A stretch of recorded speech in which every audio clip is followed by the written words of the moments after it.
One of the biggest misunderstandings about emotion regulation is the idea that if you're doing it right, you won't struggle anymore. I'm Amy Kelly, a licensed mental health therapist in Florida and Colorado. I'm the owner of Wildly Authentic Counseling, a group practice where we help adults with ADHD build regulation that's realistic, not perfect. A lot of people approach regulation hoping it will eventually make emotions quieter, smaller, and easier to manage all of the time.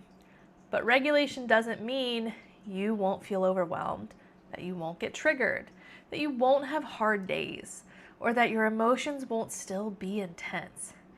If that's the goal, regulation will always feel like it's failing. What regulation actually does is change the relationship to emotions themselves. Over time, you might notice you recognize what's happening sooner. You recover a little bit faster.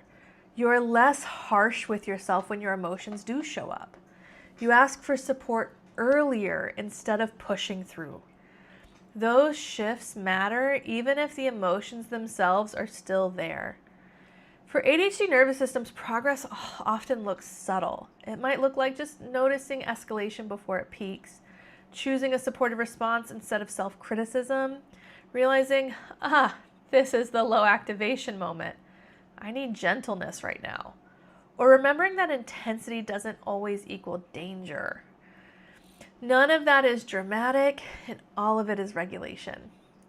If you're measuring success by whether you stayed calm, stayed regulated, or handled things well, you're probably being too hard on yourself. A more helpful question is, did I respond with more understanding than I used to? That's the work. Regulation isn't something you master and move on from. It's a practice. It changes with stress, seasons, relationships, capacity.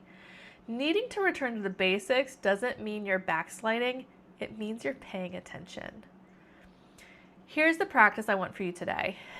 When you reflect on your week, I want you to ask, where did I show myself more support, even in small ways?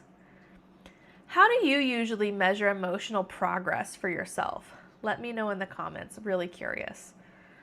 Remember, regulation doesn't make you less human. It helps you stay connected to yourself while being human. That's the goal.